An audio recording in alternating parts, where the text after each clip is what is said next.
मुख्यमंत्री रेखा गुप्ता जी के नेतृत्व में कैबिनेट मीटिंग संपन्न हुई है और दिल्ली के लिए, दिल्ली की जनता के लिए, दिल्ली के युवाओं के लिए, दिल्ली के स्कूली शिक्षा के लिए और दिल्ली के विकास के लिए अनेक महत्वपूर्ण फैसले लिए गए हैं। उनमें सबसे महत्वपूर्ण फैसलों में शिक्षा विभाग से संबंधित, दिल्ली के युवाओं से संबंधित कुछ बहुत ही महत्वपूर्ण और ऐतिहासिक फैसलों को आपको बताने के लिए, आपके माध्यम से दिल्ली की जनता को बताने के लिए मैं यहां उपस्थित हूं।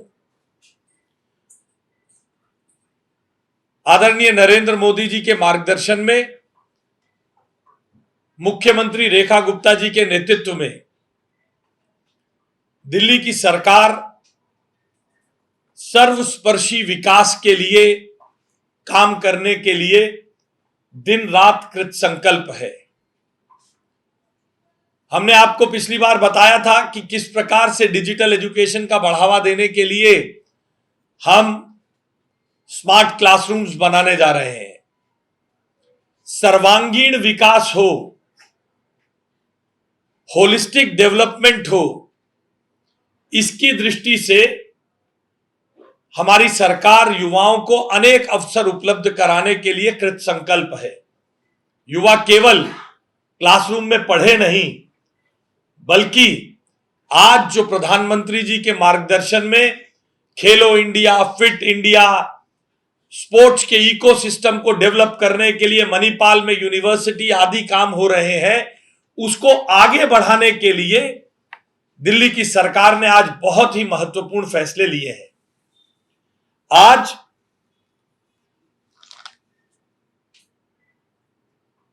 मुख्यमंत्री खेल प्रोत्साहन योजना के अंतर्गत ऐतिहासिक फैसले लिए गए हैं। आज दिल्ली ने बहुत बड़ी छलांग लगाने का निर्णय और इकोसिस्टम खड़ा करने का प्रयास किया है। आज से पहले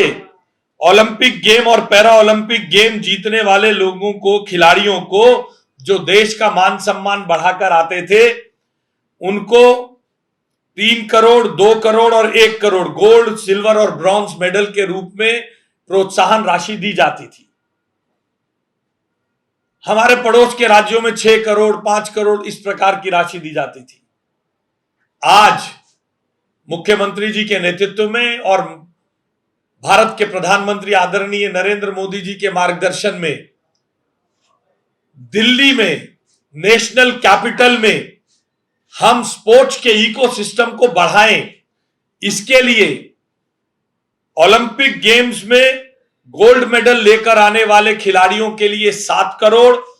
सिल्वर के लिए 5 करोड़ और ब्रॉन्ज के लिए 3 करोड़, और इसी प्रकार एशियन गेम्स और पैरा एशियन, ये ओलंपिक के गेम्स और पैरा ओलंपिक गेम्स के लिए है। एशियन गेम्स और पैरा ओलंपिक गेम्स में भी इनाम की राशि को बढ़ाकर 2.5 करोड़ से 3 करोड़, सिल्वर मेडल के लिए 3 करोड़, 1.5 करोड़ से 2 करोड़ और ब्रॉन्ज के लिए 1 करोड़, कॉमनवेल्थ के लिए 2 करोड़, 1.5 करोड़ और 1 करोड़, और नेशनल गेम्स के लिए 11 लाख रुपए हर विजेता को, मेडल विनर को देने का निर्णय मुख्यमंत्री रेखा गुप्ता जी के नेतृत्व में किया गया है। इस इकोसिस्टम को बढ़ाने के लिए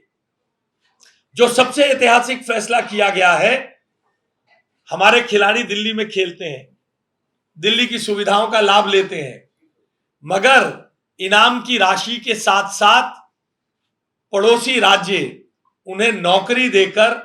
वे अपने आप को उन राज्य का खिलाड़ी कहलाने में ज्यादा सुकून महसूस करते थे। स्वाभाविक भी है, एक खिलाड़ी जीवन भर उसके माता पिता, उसके कोच, उसके वेल विशर उसके साथ जीवन भर लगाते हैं। मेडल जीतने के बाद उसको जितना प्रोत्साहन मिलना चाहिए और उससे प्रोत्साहित होकर जिस प्रकार से लोग आगे आने चाहिए, दिल्ली उसमें पिछड़ रही थी। इसलिए एशियन ओलंपिक गेम्स में गोल्ड और सिल्वर मेडल जीतने वाले खिलाड़ियों को दिल्ली सरकार आने वाले समय में ग्रुप ए की नौकरी देने के लिए वचन देती है और ब्रॉन्ज जीतने वाले खिलाड़ी को दिल्ली में ग्रुप बी की नौकरी देने का वादा दिल्ली की इस कैबिनेट ने किया है। ग्रुप बी और पैरा ओलंपिक गेम के हर कैटेगरी का मेडल लेने वाले को ओलंपिक में ग्रुप बी की नौकरी देने का काम दिल्ली की सरकार करेगी। एशियन गेम्स में गोल्ड वाले खिलाड़ी को ए कैटेगरी की नौकरी, सिल्वर और ब्रॉन्ज को बी कैटेगरी और पैरा एशियन गेम्स में जीतने वाले खिलाड़ियों को बी कैटेगरी, सी कैटेगरी और सी कैटेगरी, ब्रॉन्ज, गोल्ड, सिल्वर और ब्रॉन्ज, इस प्रकार की नौकरी। और कॉमनवेल्थ में गोल्ड में बी, सिल्वर में बी और ब्रॉन्ज में सी कैटेगरी और पैरा कॉमनवेल्थ गेम्स जीतने वाले हर खिलाड़ी को सी कैटेगरी की नौकरी